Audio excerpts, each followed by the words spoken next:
Hello दोस्तों, स्वागत है आप सभी का एक बार फिर से हमारे YouTube चैनल ज्ञान स्टार प्लस में। तो दोस्तों, आज हमने कमेंट चुना है देसी कहानी स्टार का। देसी कहानी स्टार लिखते हैं कि पर नारी पैनी छुरी तीन तरफ से खाए, धन हरे यौवन हरे फिर घोर नरक ले जाए। दोस्तों, बहुत सुंदर कमेंट। और ये लिखते हैं कि ये किसने किससे कहा था। तो ये चैनल है देसी कहानी स्टार, इन्होंने हमसे पूछा है। दोस्तों, इस पहेली का उत्तर जानने से पहले यदि आप हमारे चैनल पर नए हैं तो आप सभी से मेरा निवेदन है कि आप हमारे चैनल को, जिन भाइयों ने अब तक सब्सक्राइब नहीं किया है, सब्सक्राइब अवश्य कर दें, जिससे कि हमारा उत्साहवर्धन होता रहे और दोस्तों आपको इसी तरह की रहस्यमय वीडियो मिलती रहें। तो दोस्तों, आते हैं हम हमारे मूल प्रसंग पर। क्या हुआ जब भगवान राम और लक्ष्मण दोनों पंचवटी पर रह रहे थे तो क्या किया दोस्तों, रावण ने अपना बदला लेने के लिए, क्योंकि शूर्पणखा की नाक काट डाली थी लक्ष्मण जी ने, तो माता सीता का हरण करने के बारे में सोचने लगा और सोने का मृग बना करके मारीच को भेज दिया। भगवान राम उस मृग के लिए जाते हैं, लेकिन क्या होता है दोस्तों, लक्ष्मण जी से पीछे से माता सीता कहने लगती है कि तुम्हारा भाई कोई संकट में है, क्योंकि जैसे ही भगवान राम ने तीर मारा था तो वह लक्ष्मण लक्ष्मण कह करके पुकारा था। तो फिर भगवान राम के बारे में लक्ष्मण कहने लगे कि वो कभी भी संकट में नहीं पड़ सकते। लेकिन दोस्तों, माता सीता नहीं मानी और माता सीता के कहने से लक्ष्मण जी को जाना पड़ा और रावण साधु का वेश बना करके आता है और माता सीता को वहाँ से उठा ले जाता है, हरण कर ले जाता है। आकाश मार्ग से रावण लंका पहुँच जाता है। जब दोस्तों इस बात का पता मंदोदरी को चलता है तो मंदोदरी दुखी होती है और कहती है कि आपने ये क्या किया, आप तो पराई स्त्री हर के लाए हो और ये पराई स्त्री पैनी छुरी है, कतार है, तलवार है, ये तलवार की धार है और ये तीन तरफ से खाती है, तीन तरह के नुकसान करती है। ये मंदोदरी ने शिक्षा दी थी रावण को कि रावण, तूने जो जगदम्बा का हरण किया है ये गलत किया है, क्योंकि पर नारी इस तरह की होती है कि ये पूरी लंका का नाश करवा देगी, सर्वनाश करवा देगी रावण तेरा, इसलिए तू इसे वापस करके आ। और नहीं मानता है तो आगे सुन ले कि देख, ये तीन तरह से खाती है, लेकिन मैं कहता हूँ दोस्तों ये चार तरफ से खाती है। क्या है दोस्तों तीन तरफ से? धन हरे, अर्थात दोस्तों धन का इसमें नाश हो जाता है, पर नारी के लिए धन देना पड़ता है। यौवन हरे, उस इंसान का जो भी है उसकी जवानी को ये छीन लेती है और अंत में घोर नरक में ले जाती है, नरकगामी होता है ऐसा इंसान। और चौथा मैं मेरी तरफ से बताता हूँ, कहा गया है गांव में से नाम जाए, शरीर में से चाम जाए, जेब में से दाम जाए और अंत में नरक में जाए परत्रिया की संगति। दोस्तों, पराई स्त्री की संगति बहुत बुरी बताई गई है, लेकिन दोस्तों रावण नहीं मानता है और अंत में रावण को ये परिणाम भुगतना पड़ता है कि उसके 1 लाख पुत्र और 1.25 लाख नाती मारे जाते हैं, बहुत से राक्षस वीर सूरमा मारे जाते हैं, उसकी सेना का संहार हो जाता है और अंत में उस युद्ध में अकेला खड़ा दिखाई देता है और वह भी भगवान राम के हाथों मारा जाता है। लेकिन मंदोदरी की शिक्षा उसने नहीं मानी। ये शिक्षा मंदोदरी ने कही थी तो रावण उससे ललकार करके कहने लगा कि क्यों बके बाबरी, नार अकल तेरी कौने भरमाई, मेघनाथ सा पुत्र बली मेरा कुंभकर्ण भाई। अरे तुझे पता नहीं है, मेरा मेघनाथ जैसा पुत्र बलवान है और कुंभकर्ण जैसा भाई मेरा बलवान है, जो एक ही बार में इंसानों को तो उठा करके खा जाता है, चट्टानों को खा जाता है, इतना बलिष्ठ बलवान मेरा भाई है। लेकिन दोस्तों मंदोदरी ने तो कह दिया कि रावण तेरा तो अब काल आ गया। दोस्तों एक तो ये इस स्थान पर लगती है पहेली श्रीमान देसी कहानी स्टार वालों की, और देसी कहानी स्टार वाले दूसरी जगह भी और लगा सकते हैं हम इसको। क्या हुआ, जब पांडव अज्ञातवास में थे तो ये सभी राजस्थान में प्रवेश कर जाते हैं। राजस्थान में प्रवेश करके ये अलवर में बैराट महाराज के वहाँ पहुँच जाते हैं, जिनका नाम था कमल नयन। तो कमल नयन के वहाँ पर ये अपने छद्म वेश में सभी अपनी अपनी नौकरी कर रहे थे और अपना समय पास कर रहे थे। लेकिन क्या होता है, कमल नयन का एक साला था जिसका नाम था कीचक। कीचक ने क्या किया कि उस दासी को देख लिया। किस दासी को? जो द्रौपदी थी। द्रौपदी के रूप को देख करके वह मोहित हो जाता है। जब उस दासी ने शिकायत की रानी से, तो रानी ने अपने भाई को बुलाया और कहा कि कीचक तू गलत कर रहा है। देखिए पराई नारी एक गहरी सी नदिया, जहाँ में लाख डूब के मर गए रे मेरे भैया। इस तरह से समझा रही है रानी अपने भाई कीचक को। लेकिन कीचक की समझ में नहीं आया।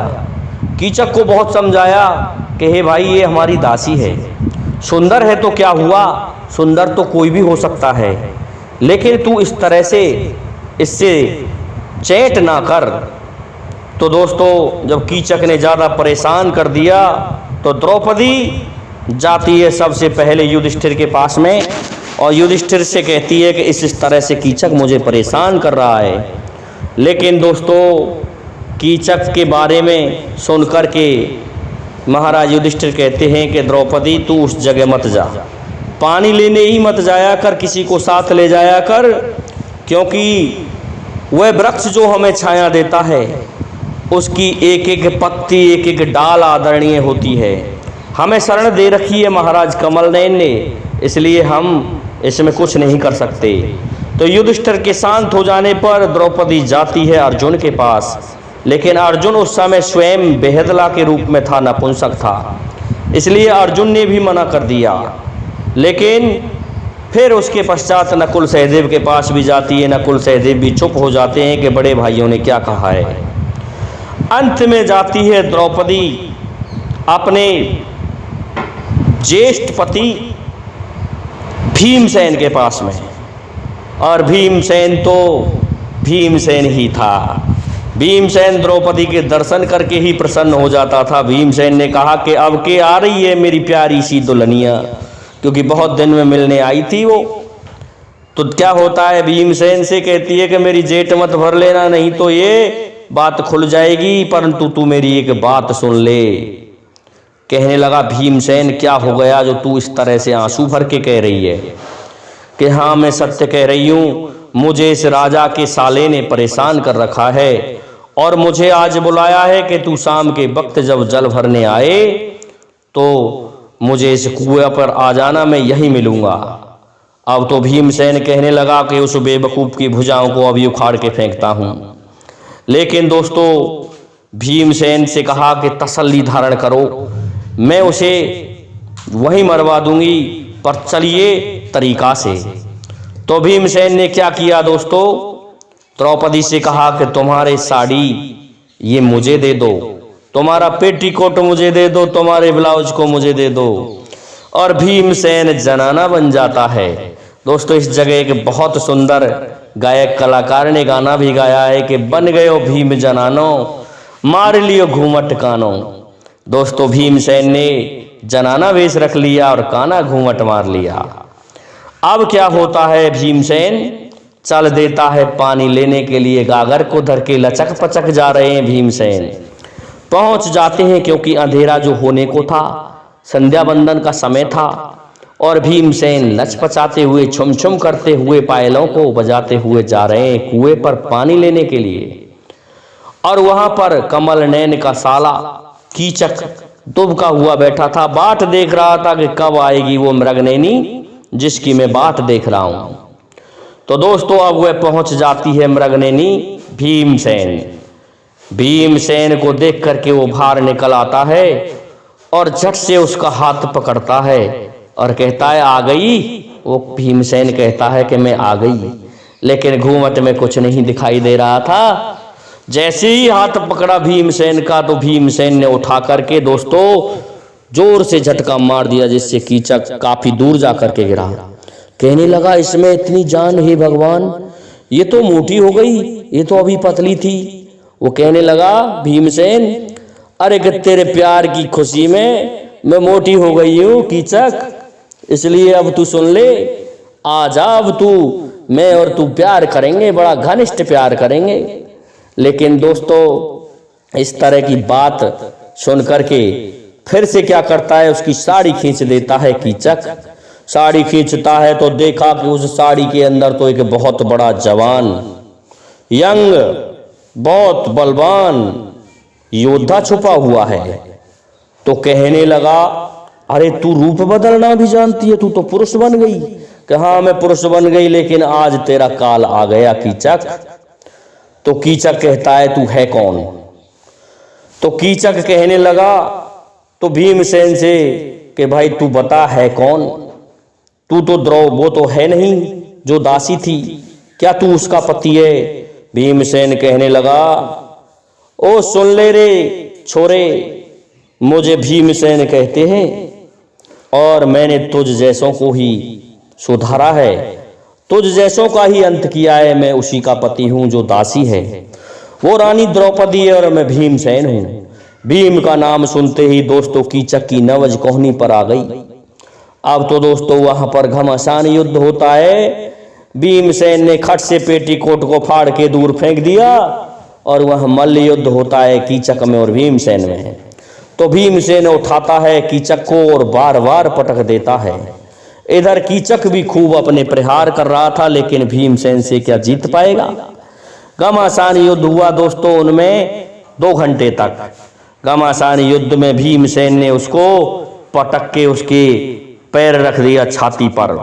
छाती पर पैर रख के भीमसेन ने उसको मार डाला और मार करके उसकी लाश पर लिख दिया काले कोले से कि मारने वाले का नाम भीम। और काले कोले से लिख करके उसे राजा कमल नैन के किले के गेट पर रख दिया और वहां पर एक आन लगा दी कि इसको भीम के अतिरिक्त अन्य कोई उठा ही नहीं सकता। अब तो दोस्तों प्रातः काल हुआ और पता चला कि कीचक मारा गया और मार करके किसी ने उसे तो दरवाजे पर लटका दिया है, रख दिया है, जिससे रास्ता आने जाने वालों को भी परेशानी हो रही है।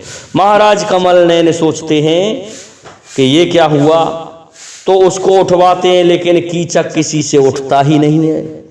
उसकी समस्त सेना हार गई, उसके योद्धा हार गए। तो कहते हैं कि भाई कोई ऐसा योद्धा हो जो इसे उठा दे। तो उस समय भीमसेन ने अपना नाम बल्लभ रख रखा था कि बल्लभ को बुलाया जाए और वो इसे उठा सकता है, कि वो रसोईया, कि हाँ वो रसोईया। दोस्तों भीमसेन जाता है और उस कमीने को ऊपर से उतारता है गेट पर से, और उतार करके खींचते हुए कि कहता है कि इसमें तो बदबू हो गई, कितने दिन का मरा है महाराज मुझे नहीं पता। उसे दुपट्टे में बांधता है उसी के में और उसे घसीटते हुए ले जाता है। अब तो घसीटते हुए ले जा रहा था तो 5 उसके जो भाई थे 100 वो सोचते हैं कि इसको भीम के सिवाय अन्य कोई नहीं मार सकता था, ये उन लोगों को पता है, तो निश्चित ही ये भीमसेन है। वहां जाकर के कहते हैं कि तू है कौन, कि मैं भीम हूं, कि तूने ही हमारे इस भाई को मारा है, इसलिए अब हम तुझे नहीं छोड़ेंगे। तो दोस्तों उस जगह 100 लोगों से और युद्ध होता है भीमसेन का। उसके 100 भाई थे कीचक के, 100 लोगों को भीमसेन मौत के घाट उतार देता है। क्या करता है भीमसेन, पहले तो जहां पर एक पानी का तालाब था उस पानी के तालाब में कूद पड़ता है, जिससे कि कोई पकड़े तो खट से रिवट जाए उसका हाथ, और उसके पश्चात उन 100 लोगों पर टूट पड़ता है। उन 100 लोगों को भी वहीं मार करके समाप्त कर देता है और भीमसेन आ जाता है। तब तक दोस्तों वह समय हो चुका था, वह समय जो अज्ञातवास खत्म होना था, क्योंकि 3 दिन ही रहे थे। और इस बात की सूचना पहुंच जाती है हस्तिनापुर में। हस्तिनापुर वाले कहते हैं कि निश्चित ही भीम ने मारा होगा कीचक को, भीम के अतिरिक्त कोई नहीं मार सकता, इसलिए विराट पर हमें चढ़ाई कर देनी चाहिए। तो दोस्तों चढ़ाई कर देते हैं कौरव। अब तो उनके पशुधन को चुरा कर ले जा रहे थे, गायों को, तो अर्जुन के लिए आदेश देते हैं युधिष्ठिर कि जाओ किसी भी रूप में और जाकर के कौरवों को भगा करके आइए। क्या होता है दोस्तों, महाराज कमल नयन तो दूसरी तरफ लड़ने गए थे, लेकिन उत्तर की तरफ लड़ने कौन जाए? तो उत्तर की तरफ लड़ने के लिए उसका पुत्र उत्तर जाता है। उत्तर के सारथी बनते हैं बेहदला अर्जुन। अर्जुन जाता है। अर्जुन एक हिंजड़े के रूप में था, नपुंसक के रूप में था, साड़ी जो पहन रखी थी। अब तो दोस्तों जब लड़ने लगे तो उत्तर भागने लगा। उत्तर को पकड़ के लाता है वापस अर्जुन और कहता है तू मेरा रथ हाँक और मैं तीर चलाता हूं, तेरे बस की नहीं है। तो अब तो भाई दोस्तों क्या होता है, तीर चलाने लगता है धनंजय अर्जुन, तो समस्त कौरवों को भगा देता है। जैसे ही तीर लगता है तो बाबा द्रोण कहते हैं अरे लोगाई तीर मार रही है, भाग लो यहां से। तो इस प्रकार से भाग जाते हैं। तो दोस्तों कितना सर्वनाश हुआ उस युद्ध में। तब कहा गया है कि पर नारी पैनी छुरी, तीन तरफ से खाए, धन हरे यौवन हरे और अंत में नरक ले जाए। दोस्तों मैं समझता हूं देसी कहानी स्टार वालों, आपको आपके प्रश्न का उत्तर मिल गया होगा। इसलिए अब आप और मेरे समस्त श्रोतागण, मेरे सभी विद्वान सब्सक्राइबर बंधुओं से निवेदन है कि आप हमारे चैनल को और इस वीडियो को लाइक, शेयर और सब्सक्राइब कीजिए। साथ ही बेल आइकन को भी प्रेस कर दीजिए, जिससे कि आने वाले वीडियो का नोटिफिकेशन आपको मिलता रहे। दोस्तों आज के लिए इतना ही काफी है। जय हिंद, जय भारत, जय जय श्री राधे, जय जय श्री राम।